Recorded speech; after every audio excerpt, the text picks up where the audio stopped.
meus irmãos, bom dia, a paz do Senhor Jesus, amém? Bom, é um prazer estar gravando mais esse vídeo para vocês e nessa oportunidade a gente vai meditar juntos na terceira lição da nossa escola bíblica dominical, tá?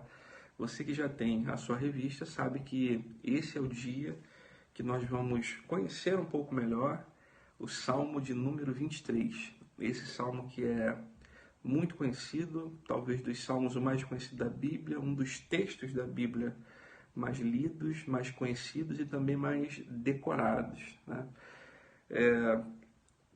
Contudo, meus irmãos, eu penso que não basta a gente conhecer somente o Salmo 23 palavra por palavra, decoradamente, mas a gente precisa transformá-lo num dos textos mais pensados da Bíblia, num dos textos mais discernidos.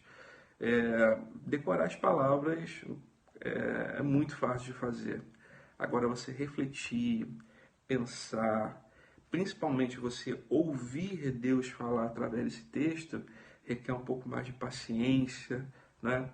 Você precisa praticar o hábito que os reformadores falavam da contemplação, da meditação, né? A palavra de Deus é um texto que precisa ser meditado.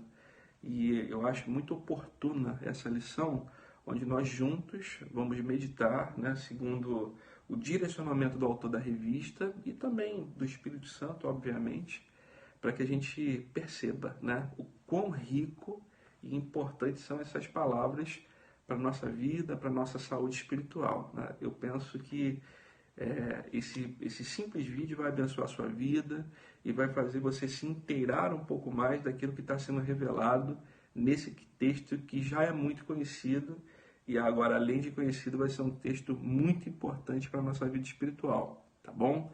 Bom, então, quem tem sua revista, pegue a sua revista, quem não tem, pegue a sua Bíblia e vamos juntos fazer a leitura do Salmo 23 antes de fazer alguns comentários, tá bom? Bom, para iniciar, vamos fazer a leitura de todo o resto do texto de referência, que é o Salmo 23, tá bom? Então, eu vou ler conforme consta na revista, é uma versão clássica, tá bom? Acredito que de acesso a todos vocês. Eu vou ler e em seguida a gente vai bater um papo sobre esse maravilhoso texto da Palavra de Deus, tá bom? Então, leiamos juntos Salmo número 23. O Senhor é o meu pastor, nada me faltará. Deitar-me faz em verdes pastos, guia-me mansamente a águas tranquilas. Refrigera minha alma e guia-me pela vereda da justiça, por amor do seu nome. Ainda que eu andasse pelo vale da sombra da morte, não temeria mal algum, porque tu estás comigo. A tua vara e o teu cajado me consolam. Preparas uma mesa perante mim, na presença dos meus inimigos. Unges a minha cabeça com óleo, e o meu cálice transborda. Certamente que a bondade e a misericórdia me seguirão todos os dias da minha vida, e habitarei na casa do Senhor por longos dias. Assim diz a palavra de Deus através desse lindo salmo. Eu não sei se você já parou para se perguntar, mas o que faz esse salmo ser um salmo tão especial, tá? Então vamos tentar pegar um pouquinho do início, tá? Esse salmo, ele, pela tradição, ele é atribuído a Davi, tá? O que faz todo sentido, porque a gente sabe que Davi, antes de ser o monarca que foi, o maior rei da história de Israel, ele, na sua infância e adolescência, ele era o responsável, o cuidador, né, o guardador das ovelhas da sua família, ou seja, a atividade principal, né, diária de Davi era de pastor de ovelhas, e a Bíblia o descreve como pastor de ovelhas, né? Então, a gente já tem esse registro nas Sagradas Escrituras que fala sobre essa atividade anterior de Davi ao trono de Israel, tá? Deixa eu só salientar aqui uma coisa com vocês. Quando a gente lê o texto de 2 Pedro, capítulo 1, versículo 21, o que está escrito lá? Que a Bíblia é um livro que não foi composto por vontade humana, por sabedoria humana, tá? Mas homens, eles foram usados da parte de Deus para registrar tudo o que nós temos acesso nas Sagradas Escrituras, tá? Então, a Bíblia, ela é um livro divino, um livro da sabedoria de Deus, que é transmitido aos homens através da instrumentalidade de alguns homens, tá? Ou seja, todas as pessoas que foram usadas para transcrever o texto bíblico, para escrever, para registrar a Bíblia Sagrada, são homens diferentes, tá? Talvez de nacionalidade diferente, de origens diferentes, no caso, temperamentos diferentes, né? Inteligências diferentes, histórias diferentes.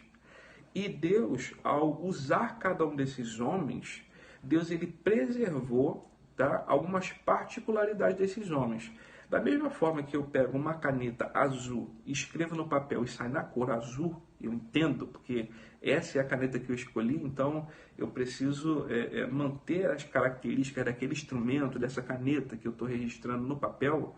Assim Deus, ele permitiu, né, a permanência de algumas características pessoais de cada um desses instrumentos. Quando a gente vê Davi escrevendo esse salmo, a gente está vendo que Deus ele está permitindo com que Davi registre uma percepção dele baseada na sua história particular. Davi aqui ele está compondo uma metáfora, tá? Essa comparação, porque ele quer mostrar que para nós, seres humanos, Deus ele é tão importante assim como um pastor é importante para as suas ovelhas. Isso é uma metáfora. Davi ele tá dividindo com a gente um pouco da sua percepção, né? Um pouco assim da sua história e da sua experiência no pastoreio de ovelhas. Ele diz, olha, Deus ele é tão bom, Deus ele é tão magnífico, se relaciona de uma maneira tão interessante conosco, que se assemelha a um pastor que se relaciona com as suas ovelhas. E a relação de um pastor com as suas ovelhas é muito importante para a gente conhecer o contexto desse salmo, o que está se passando e por que esse salmo se torna um salmo tão especial. Isso faz absolutamente todo o sentido, tá bom? A primeira coisa que eu posso ressaltar para vocês a respeito do porquê que esse salmo é tão importante, veja bem, logo no primeiro verso do Salmo 23, Davi vai dizer o seguinte, ó, o Senhor é o meu pastor. Tá? Vamos ficar só aqui, vamos ignorar por hora o restante desse versículo. Por que Davi está dizendo o meu pastor? Bom, o historiador Dr. Rodrigo Silva ele trouxe uma informação muito interessante, tá? E eu quero dividi-la com vocês. Diz o seguinte, não existia, tá? E até hoje muito pouco se faz comércio de ovelhas entre pastores. Não existe, tá? Não tinha aquele hábito de fazer um escambo de ovelhas. Não tem como. E por que isso não acontece? Porque ovelhas, tá? Elas se identificam tanto com seus donos que eles não se acostumam, tá? No caso de haver a troca de um pastor. Não tem como a gente determinar cientificamente se ovelha é um animal que tem sentimentos. Tá? Provavelmente os animais, né, no geral, eles tenham emoções. Os sentimentos é um passo posterior, né? É o resultado das emoções que você sente. Então, os animais eles sentem tensão, né, medo, mas a gente não sabe se isso progride para se tornar um sentimento, amor, por exemplo. A gente não sabe se um cachorrinho é capaz de amar o seu dono. Cientificamente isso não é provado, embora muitas pessoas tenham experiência com os seus animais que deixam a gente, né, até perplexo em alguns momentos. Mas, enfim, uma ovelha, ela se identifica tanto com o seu dono, a ponto de, se ela trocar de pastor, ela sequer conseguir ser alimentada por um outro pastor. Então, por exemplo, eu sou pastor de ovelhas. Se eu recebo, se eu compro, né, ou se eu troco minha ovelha com outro pastor, e agora eu tenho no meu rebanho uma ovelha que não estava acostumada comigo, é muito provável que se eu tentar dar água para ela, ela não vai querer beber. É muito provável que se eu tentar dar comida para ela, ela não vai querer comer. Porque mais do que a comida, mais do que a água, importa quem está abastecendo essa ovelha. E olha só que interessante, irmãos. Davi está dizendo o seguinte, olha, o Senhor é o meu pastor. Eu admito ser direcionado, dirigido por Ele. Eu admito ser alimentado por Ele. Eu admito que minha sede ela seja saciada através da vida e das mãos desse pastor. Olha o que esse Davi está dizendo. Olha, eu admito que somente Deus é o meu pastor. Ele é o meu pastor. Aqui é uma questão de pessoalidade. Uma aplicação, irmãos, que a gente pode fazer é no seguinte sentido. Quem é que te alimenta hoje? Quem é que te sustenta hoje? Porque uma ovelha, ela não admite ser ovelha de dois pastores. Então você não pode ser alimentada e sustentada por Deus e alimentada e sustentada por um outro pastor que não seja Deus. Ou é um, ou é o outro. Se você come daquilo que o mundo oferece, o seu pastor é o mundo. O seu pastor é o secularismo, é o mundanismo. São as comidas que vêm dessa origem. Se elas são o seu alimento diário, se elas são o que te sustenta, significa que o seu pastor não é Deus. Então a gente precisa analisar de onde vem a nossa fonte de recursos. Quem é o nosso pastor de fato? Davi admite que é Deus. E eu penso que, exatamente como ele, nós devemos ser pastoreados exclusivamente pelo guarda de Israel, pelo Senhor dos Exércitos. Amém? Bom, outro ponto muito interessante que ele vai dizer logo também no mesmo texto é o seguinte: o Senhor é meu pastor e nada me faltará. Bom, essa segunda parte é uma parte mais interessante, que entra um pouquinho de crítica textual. Por que eu digo crítica textual? Na maioria das Bíblias em português, esse texto foi traduzido, eu não vou dizer equivocadamente, porque o trabalho de tradução das Sagradas Escrituras é um processo demorado, árduo, normalmente feito por um colegiado. E se esse texto veio parar na nossa Bíblia dessa forma, é porque várias pessoas pensaram juntas. Contudo, já existem outros textos da Bíblia em português que não trazem o versículo com essas palavras. E por quê? Eu vou explicar. O Senhor é meu pastor e nada me faltará. A interpretação imediata que vem na nossa mente é que se eu tenho Deus como meu pastor, logo ele vai ser provedor e nada me faltará, né? Então, se eu preciso de comida, de arroz, de feijão, se eu preciso de água, se eu preciso de um teto, tudo necessário para a minha subsistência vai ser concedido pela bondade, pela fidelidade desse pastor, tá? E a gente sabe que na Bíblia, um dos nomes para Deus é Jeová Jiré, Deus provedor, tá? E a gente vai ver na descrição desse salmo que, de fato, Deus ele provê pastos verdejantes, água tranquila, etc. Então, tudo levaria a crer que esse segundo trecho do primeiro versículo fala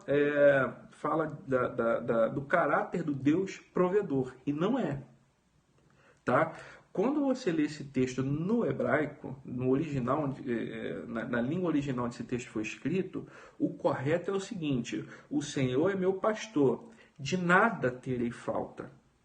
É muito diferente, tá? Dá até um choque na nossa cabeça, porque veja bem, nada me faltará sugere, tá bom? Nessa tradução, sugere que está falando de um Deus provedor.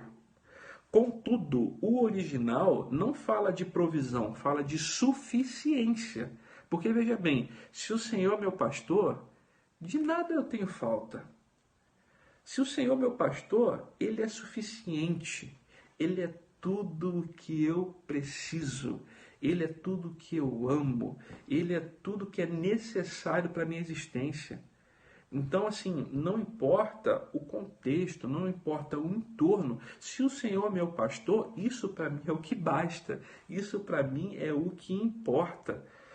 Quando a gente lê na carta de Paulo, capítulo 3, versículo 11 da carta aos Colossenses, ele está dizendo que Cristo, ele é tudo em todos. Ou seja, irmãos, tanto Davi no Antigo Testamento como Paulo no Novo Testamento, na carta aos Colossenses, está trabalhando a doutrina da suficiência de Cristo para nós. Tá? Então veja bem, se Cristo é o nosso pastor, se é Ele quem me alimenta, se é Ele quem me sustenta, se é Ele quem sacia minha sede, eu não preciso de mais nada. Tenho Cristo, eu já tenho absolutamente tudo que eu preciso para a minha existência, para a minha subsistência, para a manutenção da minha vida. Oh, glória a Jesus! Isso é maravilhoso, tá? Então, assim, por mais que seja verdade que Deus ele é provedor, ele é abençoador, o Salmo 23 não está falando somente dessa característica de Cristo como nosso pastor, mas está falando da suficiência de Cristo como nosso pastor. E essa pergunta também que eu faço para todos nós, para mim, para os irmãos que estão assistindo esse texto. Cristo ele é suficiente? Porque veja bem, irmãos, a gente condiciona muito a nossa relação com Cristo como uma relação cultica. Eu vou à igreja, eu adoro a Jesus, eu louvo a Jesus, mas no meu dia a dia, sabe, tem horas que eu dependo muito de mim mesmo. Tem horas que a suficiência da minha vida não está em Cristo, mas ela está em coisas diversas. Quem sabe eu tenho muito mais fé no meu trabalho, no sustento através do meu trabalho, do que em Cristo. Talvez eu confie muito mais no sustento e na provisão dos meus pais para comigo do que em Cristo. Então a gente vai criando para nós outros pastores, de modo que o supremo pastor, que é Cristo, não é mais suficiente. Então a gente precisa cantar esse salmo, orar esse salmo conforme o original. O Senhor Jesus Cristo é o meu pastor e eu não sinto falta de mais nada. Ele é suficiente para nós. Amém? Então, essa é uma verdade que já começa a fazer do Salmo 23 um salmo muito, mas muito especial para nossas vidas. Tá bom? Bom, continuando aqui com entrando aqui, na verdade, dentro dos tópicos da lição, por mais que a gente tenha entendido que Cristo é suficiente, mas o nosso Deus, o nosso pastor, ele também é muito bondoso, tá bom? E ele nos concede bênçãos maravilhosas. E o autor da revista, ele ressaltou aqui 3 dessas grandes bênçãos que o Cristo, como nosso pastor, nos concede, tá? Então, eu vou resumir os tópicos para o vídeo não ficar muito extenso, mas veja bem, a primeira bênção que Cristo, como nosso pastor, nos concede é a bênção do descanso, tá? Você vai ver aí, logo no versículo 2, o seguinte: deitar-me faz em verdes pastos. Então, ele nos permite deitar, né? Significa repousar, descansar, tá bom? Então, Cristo ele nos permite descansar. Agora, olha que maravilhosa é a palavra de Deus, porque quando a gente vai descobrindo as Sagradas Escrituras, né, e vendo a revelação no todo, a gente descobre que o nosso descanso, né, não é exatamente um lugar específico, mas o nosso descanso é em alguém. Se você ler o texto de Hebreus no capítulo 4, você vai ver ali a revelação de que Cristo ele é o nosso descanso. Não é? Quando você olha o Salmo 3, deixa eu até abrir a minha Bíblia aqui, esse foi um dos salmos que nós, inclusive, meditamos nessas nossas leituras diárias. Né? O Salmo 3, versículo 5, diz o seguinte, veja: eu me deito e durmo e acordo, pois o Senhor me sustenta. Então Deus, né, no caso o Senhor Jesus Cristo, né, que é Deus, ele tem compromisso com o descanso do nosso corpo, inclusive. Ele nos faz deitar em verdes pastos, ou seja, ele nos leva num local possível de descansar, num local de calmaria, num local de conforto, num local onde ele dá ali o suporte necessário, o cuidado necessário para que o nosso descanso exista. Então vocês vejam que a gente não procura descansar em qualquer lugar, não é verdade? Algumas pessoas não conseguem descansar em locais que tem alguma luz. Outras pessoas não conseguem descansar em lugar que tem barulho, né? Outras pessoas não conseguem descansar em lugar que está quente demais, outras em lugar que está frio demais. Mas tanto na temperatura, quanto na luminosidade, quanto no conforto, Jesus Cristo está dizendo, olha, eu sei que você precisa de descanso e eu tenho um lugar preparado para você. Porque o deitar em verdes pastos, veja bem, o que acontecia? Quando o pastor ele saía do aprisco junto com as suas ovelhas, naquela situação em que Davi escreve o Salmo, era normal que eles atravessassem desertos. Então são travessias de muitas horas, muito longas. Então as ovelhas, evidente que em alguma hora elas ficariam muito cansadas. Só que em determinados locais que o pastor já conhecia, existiam oásis, pastos verdejantes, locais ideais para que as ovelhas pudessem descansar, habitar por um tempo, se alimentar, se refrescar.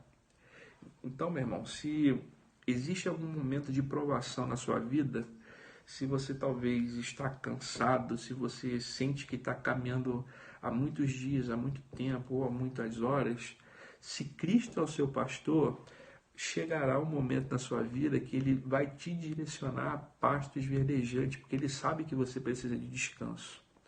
Porque a nossa jornada ela é contínua. Existe uma caminhada ainda muito longa pela frente. Então, confie no Senhor Jesus Cristo, confie no seu pastor, porque ele tem descanso preparado para você. Só que haverá um dia onde nós descansaremos nele plenamente, eternamente. No dia que ele vier nos buscar, nós entraremos juntamente com Cristo para o seu eterno gozo. E lá será o lugar da nossa habitação para todo sempre, no nome de Jesus. Amém? Então vamos lá. Além do descanso, né, em verdes pastos, diz aqui, perdão, diz aqui o segundo tópico, que ele concede refrigério para a nossa alma, tá? Porque veja bem, existem descansos que são exclusivos ao corpo, né? Meu corpo está cansado. Ontem, por exemplo, eu participei de um mutirão e a gente cavou uma sapata, derrubou parte de um barranco e o meu corpo ele ficou muito cansado.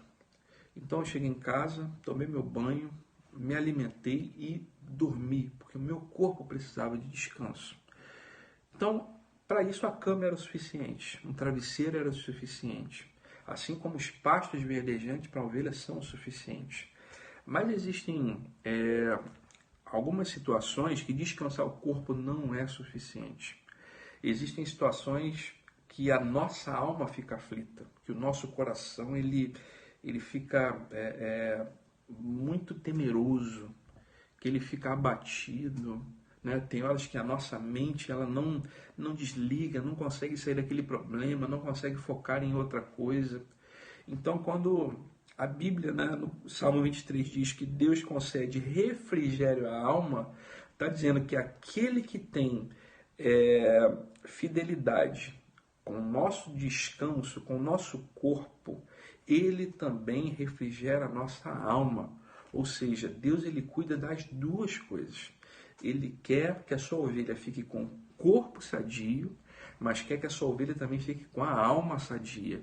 Então isso aqui está falando de equilíbrio. Deus ele cuida do homem de uma forma completa, na sua plenitude. Tá bom? Eu posso assemelhar isso ao caso, meus irmãos, de por exemplo, a gente assiste, né, na igreja, graças a Deus, algumas famílias com cestas básicas mensalmente. Eu não sei dessas famílias quantas são de famílias não cristãs, mas não faria sentido nenhum, por exemplo, eu alimentar o corpo dessas pessoas, alimentá-las com alimento, sem também pregar a palavra de Deus a ela. Porque assim como Cristo, como nosso pastor, ele tem compromisso com o nosso corpo e com a nossa alma, ao pregarmos o Evangelho do Senhor Jesus Cristo, a gente precisa alimentar o corpo e a alma dessas pessoas também, do mesmo modo. Então não faria sentido, por exemplo, fazer uma cesta social, uma ação social, distribuir alimento a moradores de rua, sopa, né, aos mendigos, sem que isso seja também uma estratégia de evangelização a eles. Então precisamos nos preocupar com o corpo e nos preocupar com a alma. E o contrário, da mesma maneira. A gente não pode se colocar numa situação onde a gente prega a palavra de Deus, alimenta a alma das pessoas enquanto o corpo perece, enquanto o corpo está vazio. Não é? Às vezes a gente vai visitar uma família, fazer um trabalho evangelístico na casa de alguém e a gente percebe que ali não tem remédio para curar o corpo. A pessoa precisa de um médico. E a igreja, ela precisa ter essa vocação pastoral, essa vocação de levar as pessoas tanto a um lugar de descanso para o corpo, quanto a uma palavra que possa trazer refrigério à alma. Então, se o corpo precisa de alimento, alimento. Se o corpo precisa de remédio, remédio. Se a alma precisa da palavra de Deus, venha com a pregação do Evangelho da palavra de Deus. Cristo age assim conosco. Nós agora precisamos repassar da mesmíssima forma esse formato para o mundo, cuidar do corpo do mundo, cuidar da alma do mundo, não é? Então a gente precisa fazer a nossa parte para que o mundo em que vivemos seja um mundo de pessoas sadias, por dentro e por fora. Amém? Bom, então o pastor cuida do nosso descanso, cuida da nossa alma, mas ele também está presente nas horas difíceis, tópico 1.3 da lição, né? O texto do Salmo 23 vai dizer o seguinte, lá no versículo 4, ainda que eu ande pelo vale da sombra da morte, não temeria mal algum. Se você pegar um mapa, talvez alguma foto, né, daquela região onde Davi era pastor, segundo Hernandes Dias Lopes, na região de Belém, ali existiam vales, existiam montes, caminhos estreitos, tá? Eles passariam assim por estradas assim muito estreitas à beira de precipícios.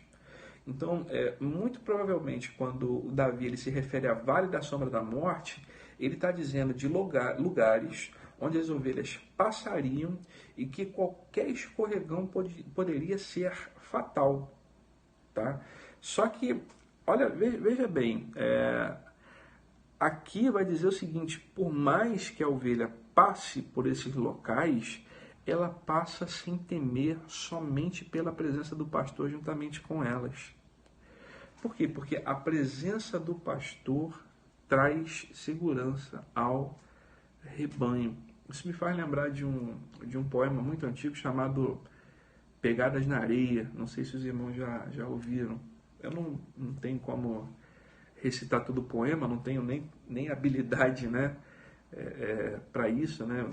Não sei declamar, mas a história desse poema diz que certa vez uma pessoa estava caminhando na areia, né, e olhando para trás via suas pegadas. E ao lado das suas pegadas, né, estavam umas pegadas maiores também. E a gente entende que essas pegadas é de Deus que está caminhando junto com essa pessoa. E está ali, ela olha para trás, olha o mar tranquilo, sereno, olha para trás e vê 4 pegadas na areia. De repente, as coisas começam a se revoltar, o mar ele começa a ficar agitado, as tribulações da vida dessa pessoa começam a aparecer, e vêm as dificuldades, etc. Né? Aquilo que a gente já conhece e aquilo que a gente também já passa normalmente nas nossas vidas. E nesse momento de maior tribulação, quando essa pessoa olha para trás, ela não vê mais 4 pegadas na areia, ela vê somente 2 pegadas. E o tempo passa e ela olha para trás e 2 pegadas e se pergunta, meu Deus, mas que luta e tal. De repente, quando a coisa melhora, ela vai orar a Deus e vai dizer o seguinte: ô Senhor, naquele momento que o mar estava revolto, que as tribulações vieram, eu olhei para trás e só tinha 2 pegadas na areia. Onde é que o Senhor estava? E Deus diz o seguinte: onde é que eu estava? Eu estava com você no colo, aquelas pegadas eram as minhas. Então é exatamente assim que Deus ele age conosco. Esse poema, né, esse texto, Pegadas na Areia, ele revela muito a maneira com que o pastor lida conosco, né? Se preciso for, ele vai carregar, vai por longas horas carregar a ovelha no colo. Assim acontecia quando uma ovelha estava ferida, quando uma ovelha estava cansada, quando uma ovelha estava ficando muito para trás. Então, as ovelhas, eles são...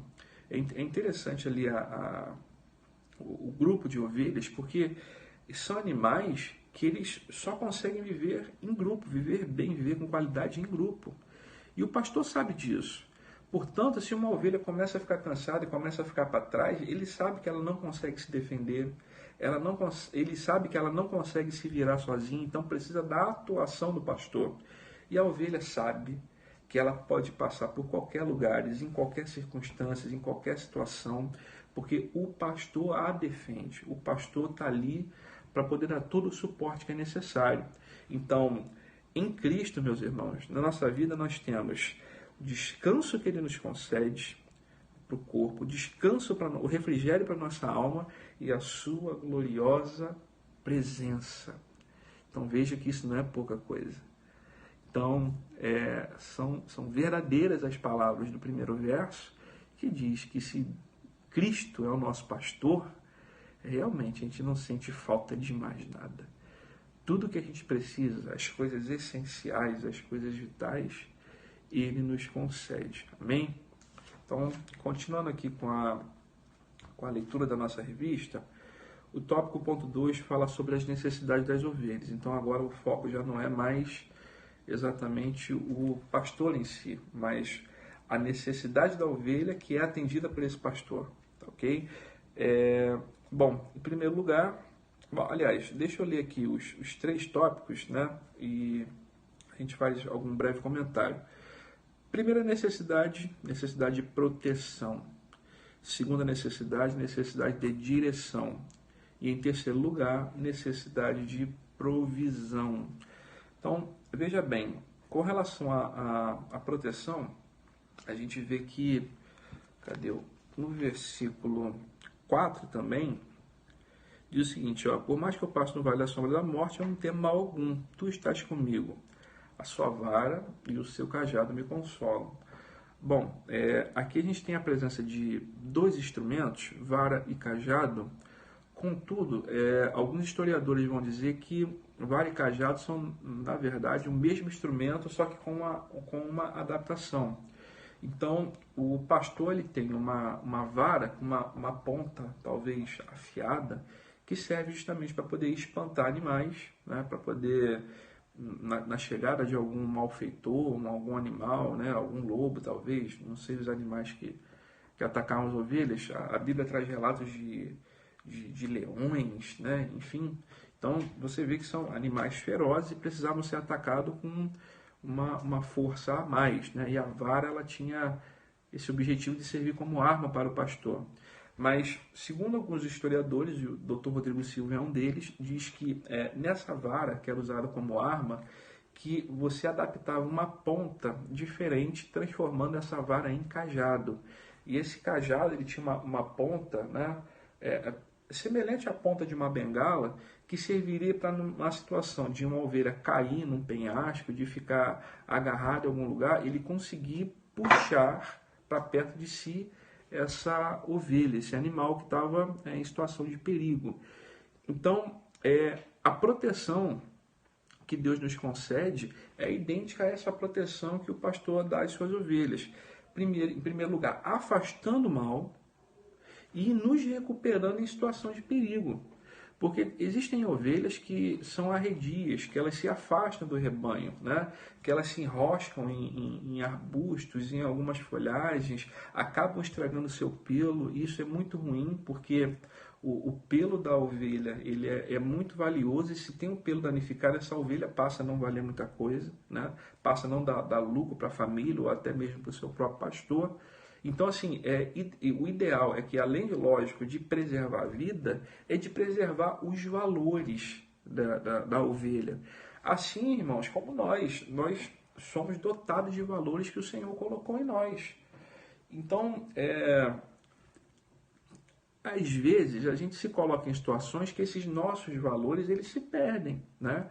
A gente acaba não exercendo a vocação que o Senhor nos deu. Não é? A gente está na casa de Deus, a gente tem uma série de situações para poder trabalhar no reino de Deus e exercer algum benefício para alguém ou para a coletividade da igreja. E de repente a gente começa a se desviar para outros locais, fazer aquilo que o Senhor não quer que façamos. Não é? É o caso do filho pródigo, por exemplo, que tinha todo o benefício da herança do seu pai e decidiu gastar isso no mundo, perdeu os seus valores no mundo. Não é? É você destinar aquilo que é sagrado, aquilo que Deus te deu, aquilo que Deus te presenteou em situações espúrias. Quem sabe você tem uma bela voz e no lugar de você dedicar essa voz ao louvor a Deus, você dedica essa voz para o seu próprio benefício, para se tornar conhecido, para ficar famoso, para arrecadar dinheiro, não é? E às vezes a gente tem que se perguntar para que serve a vocação que Deus nos deu. Existe, irmãos, uma série de grandes pregadores no Brasil, pregadores excelentes, muito bons, que eles poderiam ganhar muito dinheiro no mundo como palestrante, como coach, fazendo qualquer coisa do tipo, mas eles resolveram dedicar o dom da oratória para a pregação da palavra de Deus. Eles não querem perder os seus valores, eles não querem se desperdiçar, não é? Então, nesse sentido, a gente pode seguir o exemplo do apóstolo Paulo, que era um homem inteligentíssimo, catedrático, um filósofo, podemos dizer assim, mas ele preferiu ser reconhecido na história como alguém que foi transformado pelo Evangelho do Senhor Jesus Cristo, e depois do próprio Jesus, sem dúvida nenhuma, no Novo Testamento, o apóstolo Paulo é a maior figura que nós temos notícia, tá? Então, sejamos assim nós também, não desperdicemos os nossos valores com as coisas do mundo. Contudo, mesmo que alguma coisa aconteça, mesmo que a gente seja seduzido por algo no mundo, o Senhor ele usa o seu cajado para nos proteger, ele nos traz para perto novamente. Não é?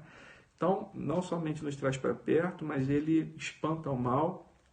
E o pastor Adriel, né, o autor dessa revista, ele fala um ponto aqui muito interessante, eu sublinhei e vou citar aqui para os irmãos, diz o seguinte: Davi, embora tivesse poder e riqueza, tinha plena convicção de que somente o seu pastor poderia lhe proteger. Olha que coisa maravilhosa. Davi ele não confiava no seu dinheiro, não confiava no seu poder, não confiava no seu trono, não confiava no seu exército. Antes de qualquer coisa, Davi confiava na proteção de Deus, na proteção do Senhor sobre a sua vida, tá? Ou seja, Davi ele não era autossuficiente. Davi, como toda ovelha agia com muita dependência.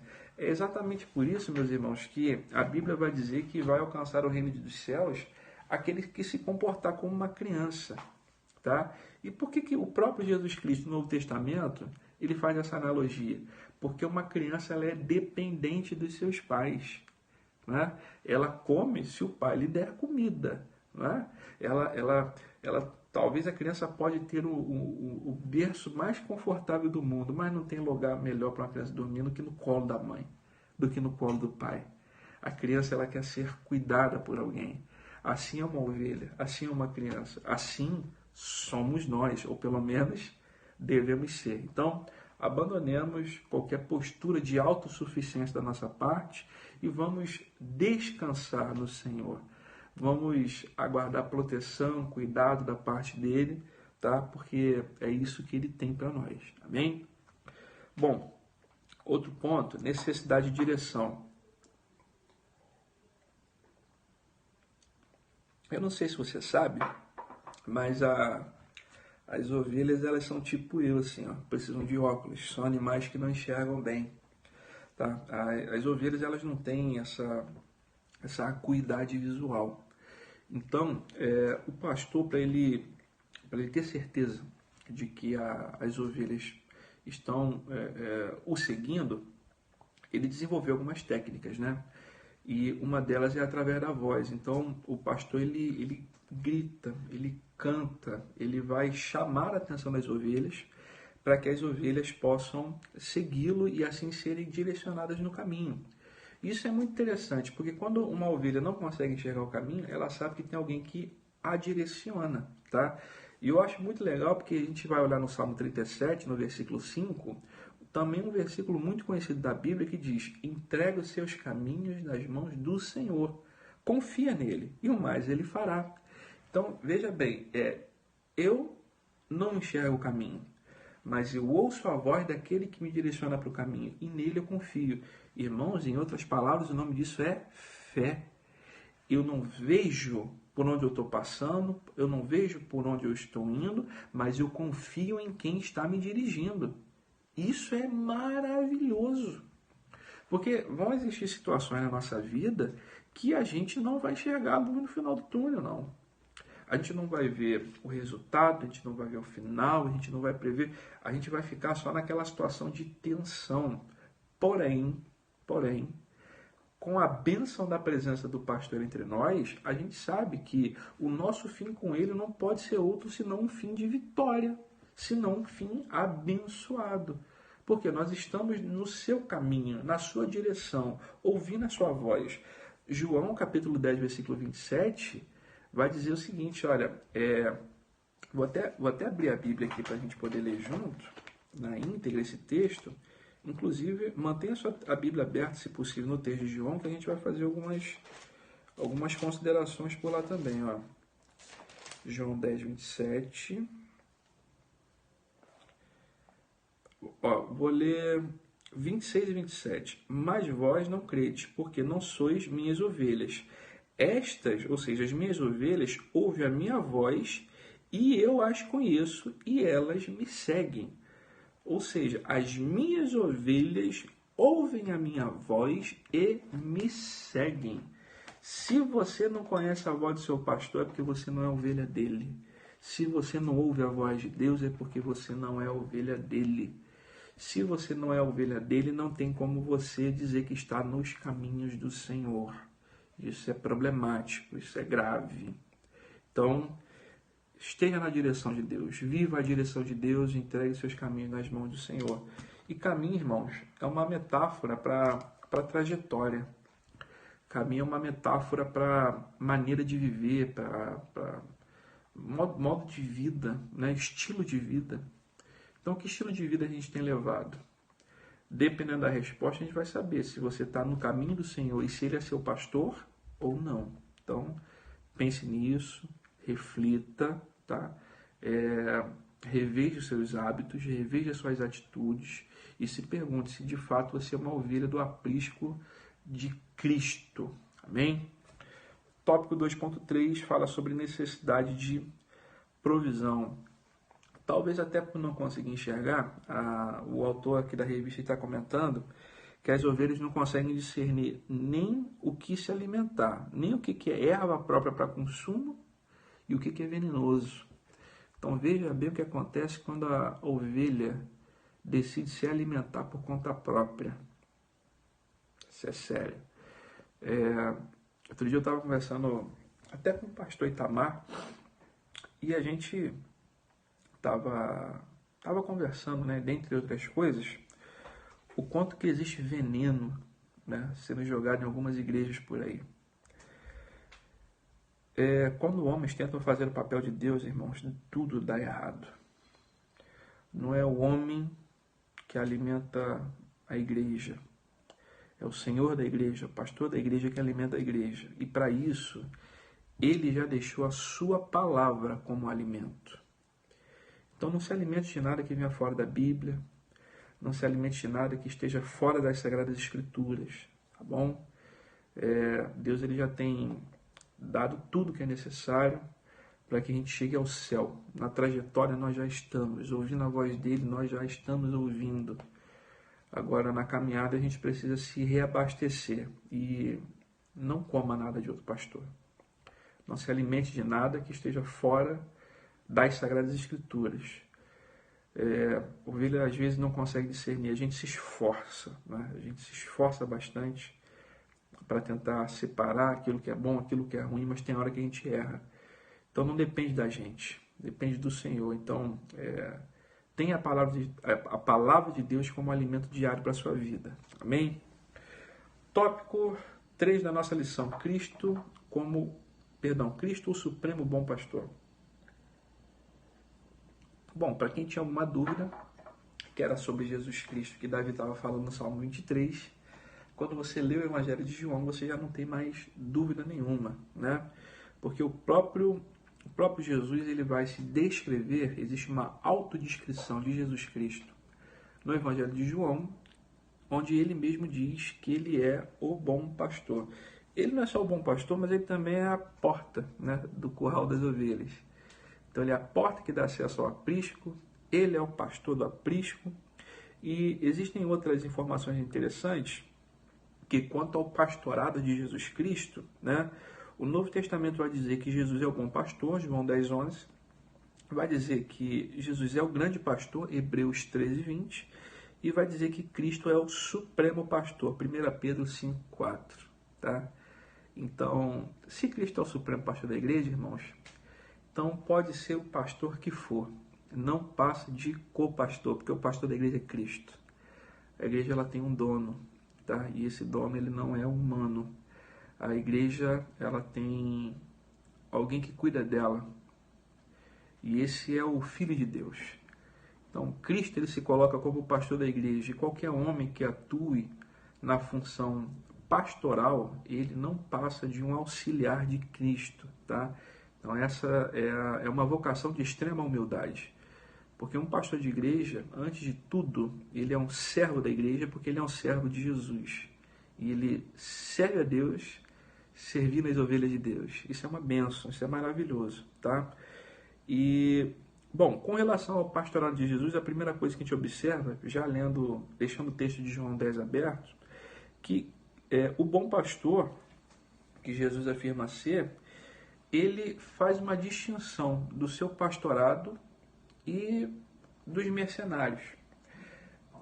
Bom, quando a gente lê o texto de João 10, veja bem, vai dizer que João 10:10, texto muito conhecido, diz o seguinte, o ladrão vem somente para roubar, matar, destruir. Eu vim para que tenham vida e a tenham com plenitude, ou tenham com abundância. Bom, de maneira equivocada, né, algumas pessoas atribuem esse ladrão aqui a figura de Satanás, e não é, exegeticamente não é, né? A gente pode até dizer por extensão que o ladrão ele é um filho de Satanás, né? Enfim, mas exegeticamente não. O que, assim, no contexto dessa passagem, o que Jesus está fazendo? É comparando o trabalho do bom e do mau pastor. E ele diz, eu sou o bom pastor. E por quê? Porque eu dou a vida pelas ovelhas. O mau pastor, em contrapartida, o que ele faz? Ele vai roubar, ele vai matar e ele vai destruir. Detalhe que esse que não é pastor, ele sequer entra pela porta, né? Versículo 1 do capítulo 10. Em verdade vos digo, quem não entra no aprisco das ovelhas pela porta, mas sobe por outra parte, este é ladrão e assaltante. Olha só, Jesus Cristo aqui está fazendo um paralelo, é uma comparação entre o que o bom pastor faz e o que o mau pastor faz. Por que ele está fazendo o seguinte? O reflexo aqui está todo no capítulo 9 de João. Aqui, no capítulo 9, existe a atuação dos maus pastores. Aqueles pastores humanos, perversos, que desconfiam do milagre de Deus, que desconfiam da palavra de Deus, que desconfiam de Jesus Cristo. E eles tentam se aproximar das ovelhas com o objetivo de se aproveitar delas somente. Lembra que eu te falei que no início da aula que não existia troca, né, nem venda de ovelhas entre pastores? O máximo que pode acontecer é um pastor, quando ele quer se livrar de uma ovelha, ele vendê-la para o abate. Então, por exemplo, ele tem uma ovelha que não lhe dá lucro, ele tem uma ovelha que lhe dá muito trabalho. Se ele é um mau pastor, o que ele faz? Ele simplesmente pega aquela ovelha e leva para ser abatida. Ou seja, para poder gerar algum lucro a partir dessa ovelha. Mas a primeira intenção dele não é cuidar somente da ovelha, mas é fazer dinheiro com ela. Então, é nesse sentido, Jesus Cristo está fazendo um paralelo em João 10 sobre o papel do bom pastor. E o bom pastor quem é? É aquele que morre pela ovelha se preciso for. É aquele que dá a vida pelas suas ovelhas. É claro que, literalmente, achar alguém que morra pelas ovelhas, assim, não é uma coisa assim fácil. Eu, pelo menos, não conheço, né, um pastor que tenha chegado a esse ponto. Mas eu vejo aqui claramente a descrição do amor ágape, o amor sacrificial, né? Eu sempre costumo citar o texto de Efésios, onde Paulo diz o seguinte: maridos, amem as suas esposas assim como Cristo amou a igreja. Amor sacrificial, é se amar, é amar se entregando por ela se preciso for, entregando a sua própria vida se preciso for. Né? Já pegando um gancho aqui para o departamento de família, né? Ou para essa atuação mais na questão de família, eu posso dizer, baseado no texto de Paulo, que as esposas são ovelhas dos seus maridos. Maridos, sejam os pastores das vossas esposas, sejam os pastores das casas de vocês, sejam os sacerdotes do seu lar. Ou seja, dê descanso à sua família, né? Traga descanso ao corpo, dê conforto, traga descanso à alma, né? Esteja presente no sentido assim de você gerar segurança com a sua presença dentro do lar e não medo, né? E não discórdia, não desentendimento, né? A sua família ela precisa de proteção, então afaste perigo, não é isso? A sua família precisa de provisão, então dê o que de melhor tem para a sua família. Então, assim, o exemplo do pastorado de Cristo, tá? Ele não deve ser recebido por nós somente naquele sentido de você ser um alvo das bênçãos de Deus, mas de você ser um replicador das bênçãos de Deus também. E a casa, né? O nosso lar, é um lugar essencial para o exercício desse nosso pastoreio, desse nosso pastorado também. Amém? Então, não sejamos maus pastores, não sejamos aproveitadores, mas que antes a gente se entregue, né? Que a gente ofereça a nossa vida pelo bem das nossas ovelhas, pelo bem da nossa casa, pelo bem da nossa família. Outro ponto, tópico 3.2, o relacionamento com as ovelhas. Tá? Jesus afirma que conhece suas ovelhas e delas ele é conhecido. Então, já tratamos um pouco disso, né? As minhas ovelhas ouvem minha voz e me seguem, né? Jesus Cristo ele tem uma interação perfeita e individual com as suas ovelhas, assim como o pastor tem uma interação individual com as suas ovelhas. Por isso eles contavam, né? Todas as vezes. A gente já conhece aquele hino Eram 100 ovelhas, né? Diz que em determinado momento o pastor foi recontar as ovelhas e de 100 sentiu falta de uma e foi correr atrás dela. Porque ele dá valor individual a cada uma das ovelhas. A atividade pastoril, ela exige isso, né? Que as ovelhas sejam contadas no aprisco, na caminhada elas sejam contadas várias vezes para ver se nenhuma delas se perdeu. Na chegada é contado novamente, depois eles retornam, vão ser contadas inúmeras vezes e vão chegar, vão se alimentar, vão dormir, serão contadas novamente. E qualquer uma que o pastor der falta, ele vai buscar, ele vai correr atrás. Que é isso que ele faz, né? Ele vai caçar onde for preciso até achar a ovelha perdida, né? Então a passagem de Lucas ela é muito reveladora nesse sentido, o amor do pastor pelas suas ovelhas, né? Esse amor individualizado. Irmão, isso é muito importante, porque para Deus nós não somos estatística. Para Deus nós não somos número. O Senhor conhece a ovelha Rodrigo. O O Senhor conhece a ovelha Sara, conhece a ovelha Ana Luísa, conhece todos nós pelo nome. Glória a Jesus. Isso é maravilhoso, né? Então, está lá João 10:3, cadê? O porteiro abre-lhes a porta, as ovelhas ouvem a sua voz, ele as chama pelo nome e as conduz para fora. Que glória! Jesus nos conhece pelo nome. Ele individualiza, né, a relação dele conosco. Nosso Deus é um Deus relacional. Glória a Jesus. Bom, último ponto. Outras ovelhas para o aprisco. Deixa eu ler aqui um trecho. Diz o seguinte: no início do seu ministério, Jesus enviou aos discípulos as ovelhas perdidas da casa de Israel. Está lá em Mateus.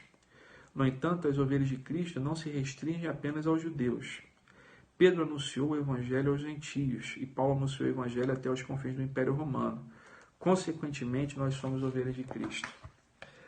Que glória, irmãos, é saber que um pastor de Belém, né, que atuou ali no Oriente Médio há 2000 anos atrás, ele não tem o seu rebanho exclusivo num lugar, exclusivo num país.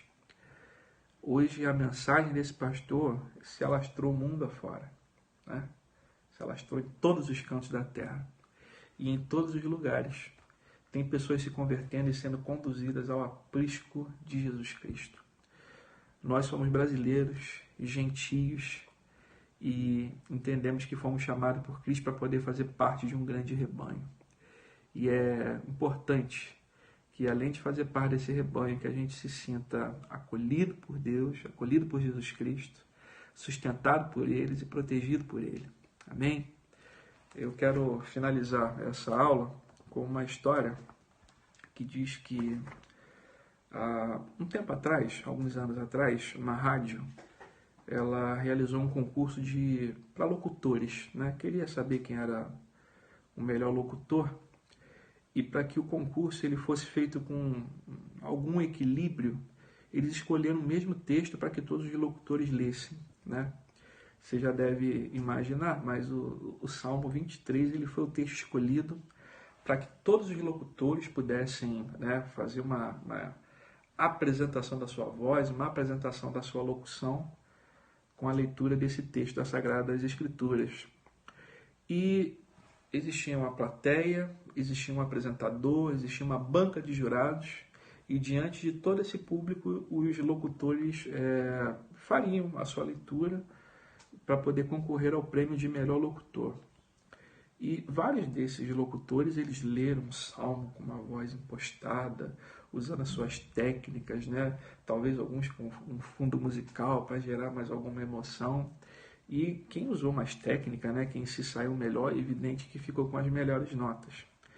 Mas no final, né? Por último, na lista de concorrentes desse concurso, um senhor, uma pessoa já de idade, a voz já não estava mais no seu auge. Esse senhor, ele leu o Salmo 23 de uma maneira diferente, de uma maneira especial. E ele foi o único que, lendo o Salmo, ele conseguiu arrancar lágrimas de todos. Ele arrancou lágrimas da plateia, arrancou lágrimas do apresentador, arrancou lágrimas do concorrente, ele arrancou lágrimas do júri, a ponto dos jurados não conseguirem nem dar nota. E o apresentador ele chegou aos jurados e falou: veja, o que aconteceu? O que foi isso aqui? Vocês não conseguiram nem dar nota, está todo mundo chorando. O que teve de tão diferente na locução desse homem, na leitura que esse homem fez dos demais? Eles falaram: olha, os que leram primeiro, eles conhecem o Salmo do pastor. Mas esse que leu por último conhece o pastor do Salmo. Esse que leu por último sabe de quem ele está falando. Esse que leu por último conhece Jesus Cristo. Irmãos, que assim sejamos nós. O Salmo 23 ele já está decorado. O Salmo 23 já está aqui. Mas o Espírito Santo, nessa manhã, ele deseja que o Salmo 23 esteja aqui também. Então, aquilo que já está presente na sua mente, transfira nesse momento agora para o seu coração. Fale com Jesus, se relacione com Jesus como seu pastor. E tenha a sua vida transformada pela presença dele. Irmãos, eu agradeço a todos que puderam me ouvir, a todos que puderam me assistir. Que todos tenham um excelente domingo para a glória de Deus. Deus abençoe a todos.